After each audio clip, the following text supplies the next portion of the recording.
Hi guys, welcome to social post. నేను మీ Chanakya. Guys, PMS mutual funds టైప్లోనే ఈ మధ్య మార్కెట్లో గట్టిగా వినిపిస్తున్నది. ఈ పోర్ట్ఫోలియో మేనేజ్మెంట్ సర్వీసెస్ అనేది యాక్చువల్గా ఏంటిది అంటే దీంట్లో మనం మినిమం ఎంత పెట్టాలి, దీంతో అడ్వాంటేజెస్ ఏంటి, డిస్అడ్వాంటేజెస్ ఏంటి, ఇలా బోల్డెన్ విషయాలు కూడా మనతో షేర్ చేసుకోవడానికి యాపీ రిజిస్టర్డ్ మ్యూచువల్ ఫండ్ డిస్ట్రిబ్యూటర్ అయిన మరి వెల్తీ చక్రధర్ గారు ఇప్పుడు మనతో పాటున్నారు. మరి సార్తో మాట్లాడదాం. Hi sir. Hi sir. Sir, ఇంతకుముందు మనం కూడా మాట్లాడుకుంది ఎస్ఐఎఫ్ గురించి మాట్లాడుకున్నాము. అయితే పిఎంఎస్ పోర్ట్ఫోలియో మేనేజ్మెంట్ సర్వీసెస్ ఏంటి సార్ ఇది? దీని గురించి కూడా మనం ఈ మధ్య కాలంలో బాగా వింటున్నాం. అంటే దానిలో ఇన్వెస్ట్ చేసే వాళ్ళు కూడా పెరుగుతూ ఉన్నారు. పిఎంఎస్ యాక్చువల్గా ఎప్పటి నుంచి ఉందండి మార్కెట్లో. ఇది ఆల్మోస్ట్ 2002 నుంచి కూడా వచ్చింది మార్కెట్లోకి. 2002 నుంచి ఉందండి. అప్పట్లో మినిమం ఎంత అంటే 5 lakhs ఉండేది. సో మేము అప్పట్లో కొంతమంది చెప్పాం చేయండి ఇన్వెస్ట్మెంట్ అని, బాగానే ఉండేది. కానీ అప్పట్లో ఏంటంటే ఇంత అవగాహన లేదు మార్కెట్ మీద. ఎంతసేపు మనకి ఫిక్స్డ్ డిపాజిట్స్ చూడండి మంచి రిటర్న్స్ ఇచ్చేది. ఆ రోజుల్లో 10% రిటర్న్ ఇచ్చేది ఎఫ్డి మీద. అలా చూస్తే మనకి గోల్డ్, ల్యాండ్ అన్ని కొనుక్కుండే ఇదిలో ఉన్నాయి. ప్రతి వాళ్ళు కొనుక్కోగలిగే కెపాసిటీలో ఉన్నాయి. ఇప్పుడు చూడండి ల్యాండ్ కొనే కెపాసిటీలో లేదు. ఇప్పుడు గోల్డ్ కూడా మాత్రం పెరిగిపోయింది. సో ఇప్పుడు ఏంటంటే చాలా మంది ఇంకా ఆల్టర్నేటివ్స్ చూస్తున్నారు అనమాట. ఒక ల్యాండ్ అమ్మేసుకున్నాము, మళ్ళీ ల్యాండ్ ఎందుకు కొంటాం? ఎందుకంటే ల్యాండ్లో మీరు చూస్తే చాలా లిటిగేషన్స్ ఎక్కువ ఉంటాయి. మనం ఎవరైనా డిస్ట్రిబ్యూట్ చేయాలన్నా మన పిల్లలకి కష్టం. ఒకవేళ ల్యాండ్లో ఉంది, దాన్ని పార్షల్గా అమ్మాలని అమ్మలేము, అమ్మితే మొత్తం అమ్మేయాలి. అందుకే నాకు 200 గజాల్లో 50 గజాలు అమ్ముతుంటే కుదరదు. సో అట్లాంటి డిసడ్వాంటేజ్ చాలా చూసారు. చూసిన నెక్స్ట్ ఆల్టర్నేట్ ఏంటంటే పిఎంఎస్. సో 2014 దాకా మనకు చూస్తే అది 5 lakhs ఉండేదండి మినిమం. 2014 నుంచి దాన్ని 25 lakhs మార్చేసింది గవర్నమెంట్ సెబీ. సో 2014 నుంచి 2019 దాకా 25 lakhs మినిమం ఎవరైనా పార్టిసిపేట్ చేయాలంటే. కానీ 2019 నుంచి దాన్ని అమాంతం మళ్ళీ 50 lakhs చేసేసింది. ఎందుకంటే డిమాండ్ బాగా పెరగడం వల్ల. ఇప్పుడు చూడండి చాలా మంది మ్యూచువల్ ఫండ్స్ అడ్వైజ్ చేస్తుంటాము, ఎస్ఐపి చేసుకోండి అంటుంటాం. సో ఎస్ఐపి ఎవరికి అంటే ఒక లో మిడిల్ ఇన్కమ్ గ్రూప్ కూడా చాలా బాగుంటుంది ఎస్ఐపి. చూడండి ఒక ఫార్ములా ఉంది ఎస్ఐపి మ్యూచువల్ ఫండ్స్లో, 15-15-15 = 1 crore అంటాం. అంటే ఏంటంటే 15,000 రూపీస్ ఎస్ఐపి కనుక 15 years కనుక మనం వేసుకుంటూ వెళ్తే మనం పెట్టిన ఫండ్ కనుక 15% జనరేట్ చేస్తే కనుక 1 crore వస్తుంది. సో ఇప్పుడు మనం చూడండి 15,000కే 1 crore వచ్చినప్పుడు 15 lakhs పెడితే 100 కోట్లు రావాలి కదా. అయితే ఇండియాలో చాలా మంది రిచ్ పీపుల్ ఉన్నారు, లైక్ ఇండస్ట్రియలిస్ట్ చాలా మంది ఉన్నారు. సో వాళ్ళకి 15 lakhs ఎవరి మంది పడ్డం అనేది పెద్ద క్వశ్చన్ కాదు. సో వాళ్ళందరూ వాళ్ళు ఎస్ఐపి చేయొచ్చు కదా.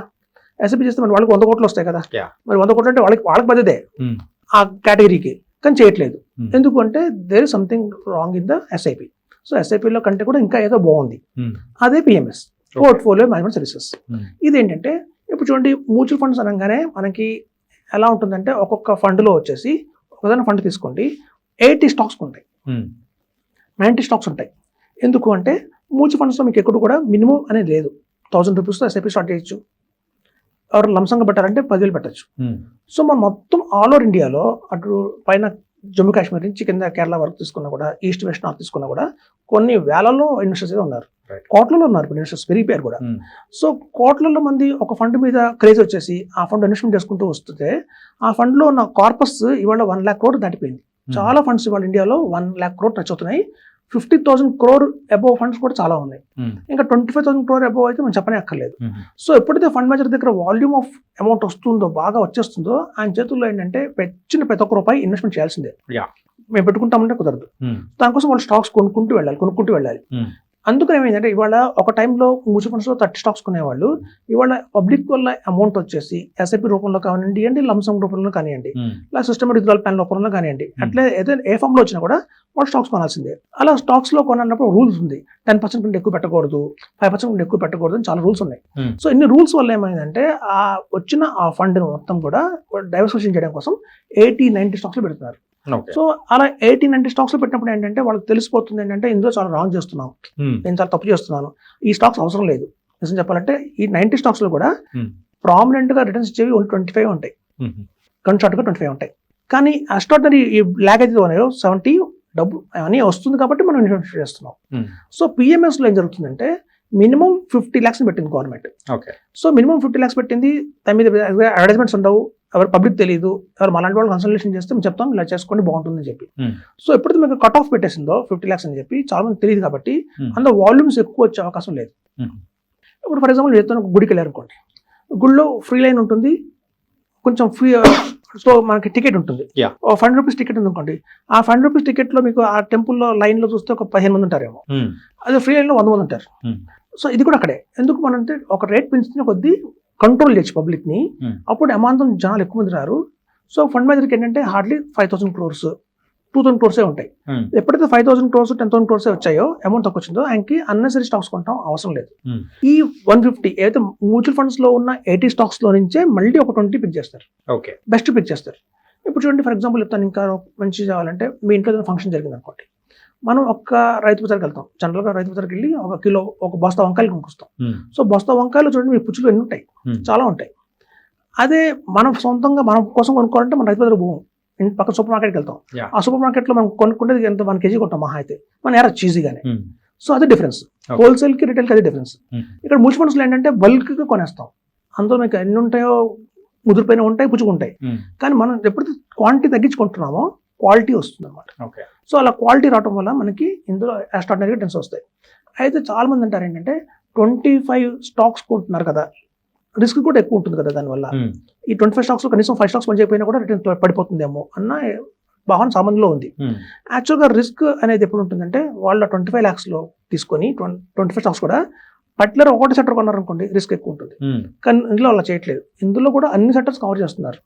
ఒక best of IT 3, best of pharma 3, best of auto 3, అలా అన్ని సెక్టర్స్ని కవర్ చేస్తూనే అందులో బెస్ట్ తీసుకుంటున్నారు. కాబట్టి ఎప్పుడైతే అన్ని సెక్టర్స్ కవర్ అవుతాయో మనకి రిస్క్ తగ్గిపోతున్నాం అంటాం. ఓకే. అయితే ఇప్పుడు చూడండి, మన ఇండియాలో ఉన్న రిచెస్ట్ పీపుల్ ఎవరైతే ఉంటారో, హార్డ్లీ చెప్తాను మీకు, సపోజ్ ఆశీర్వాద్ పైప్స్ ఉంటాయి, సపోజ్ మీకు చూస్తే రేపు పొద్దున మెట్రో షూస్ అంటే చాలా మంది తెలుసు, ఫేమస్. వాళ్ళ MDs కానివ్వండి, సో TVS అధినేత కానివ్వండి, వీళ్ళందరూ కూడా అనేది PMSలే. మీ రిచెస్ట్ పీపుల్ తీసుకోండి ఇండియాలో, వాళ్ళు పెట్టేది ఎంత అంటే మనలాగా 50 lakhs మినిమం పెట్టరు, వాళ్ళు 50 కోట్లు 100 కోట్లు పెడతారు.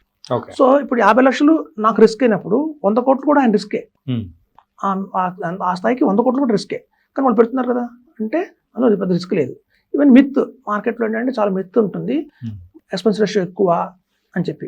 సో రీసెంట్గా నా దగ్గర క్లయింట్ వచ్చారు, ఆయన 2024 జూన్ 2024 అంటే ఇక్కడ ఎగ్జాక్ట్గా మనకి 2 years బ్యాక్ 50 lakhs పెట్టించాం, మనం ఒక PMS పెట్టించాం. 50 lakhs పెట్టిన తర్వాత ఆయన ఇవాళ చూస్తే దాని వాల్యూ 53 lakhs ఉంది, just hardly 3 lakhs after 2 years తర్వాత. ఆయన వచ్చారు నా దగ్గరికి, వచ్చి చక్రధర్ గారు మీరు చాలా బాగా చెప్పారు, PMS గురించి ఎక్స్ట్రాడినరీ అన్నారు, మరేమో రిటర్న్ ఏమో చూస్తే 50 lakhs పెట్టాను నేను, వాళ్ళేమో ఛార్జెస్ బాగా తీసుకున్నారు, 2% కింద 2.5% ఛార్జెస్ తీసుకున్నారు, ఈ హై ఛార్జెస్ ఉన్నాయి కాబట్టి రిటర్న్స్ కూడా హై వస్తాయి అనుకున్నాను, కానీ ఇక్కడ తక్కువ వచ్చాయి, 53 వచ్చాయి, నాకు 3 ఎక్స్ట్రా వచ్చింది అనుకున్నారు. అప్పుడు నేను ఆ సర్క్ సిస్టమ్ ఓపెన్ చేసి చూపించాను. 2024లో బెస్ట్ మ్యూచువల్ ఫండ్స్, ఇండియాలో బాగా బజ్ క్రియేటర్స్ మ్యూచువల్ ఫండ్స్ ఉంటాయి కదా, టాప్ మ్యూచువల్ ఫండ్స్ ఇండియా మొత్తం పెట్టింది అందులో. ఆ ఫండ్స్ని తీశాను, ఒక 5 ఫండ్స్, ఒకటి కూడా కాదు 5 ఫండ్స్ తీశాను. తీస్తే ఒక ఫండ్లో కనుక మీరు పెట్టుంటే ఆ 50 లక్షలు, ఇవాళ దాని వాల్యూ 45 lakhs ఉంది, తగ్గిపోయింది. ఈయనకి 53 ఇంకా 3 ఎక్స్ట్రా వచ్చింది PMSలో. మరి ఇక్కడ చూస్తే ఆల్రెడీ 5 పోయింది, ఇంకోటి 52 ఇచ్చింది. మరి ఎక్స్పెన్స్ రేషియో తక్కువ మ్యూచువల్ ఫండ్స్లో, ఎక్స్పెన్స్ రేషియో తక్కువ అన్నప్పుడు ఎక్కువ రిటర్న్స్ ఇవ్వాలి, అలా ఇవ్వలేదు. ఆయన 53 కంటే తక్కువ 5 ఫండ్స్ చూపించాను, ఒకటి కాదు 2 కాదు 5 ఫండ్స్.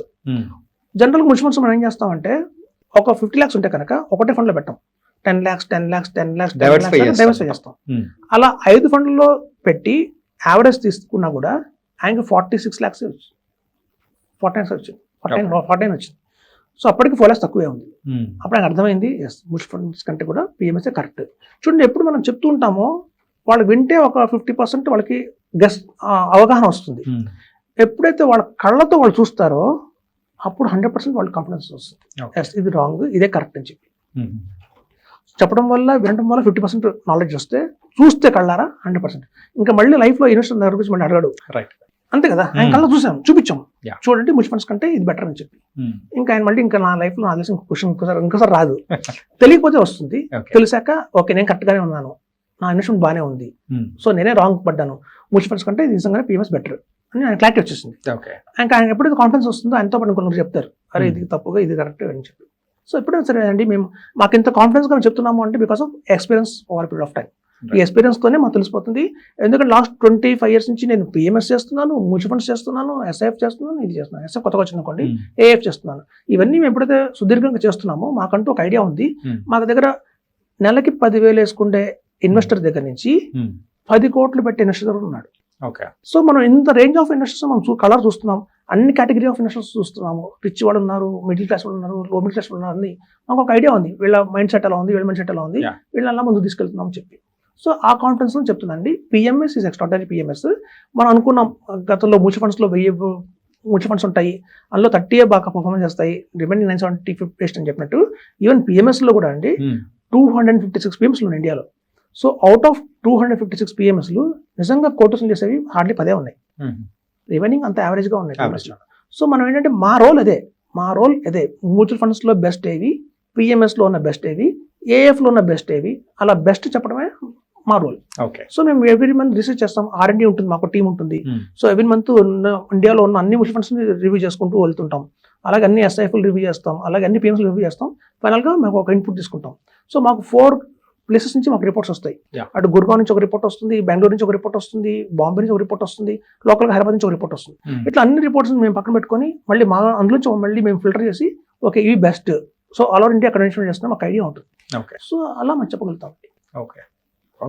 ఈ పోర్ట్ఫోలియో మేనేజ్మెంట్ సర్వీస్ అనేది కూడా ఎందుకు ఇంత ఫేమస్ అవుతుంది అనేది ఇప్పుడు అర్థమైంది. అది ఎట్లా ఓల్డ్ వన్ సార్? 2000 నుంచి ఉందండి. పబ్లిక్ తెలియదు, అవేర్నెస్ లేదు, పబ్లిక్ తెలియదు అంతే.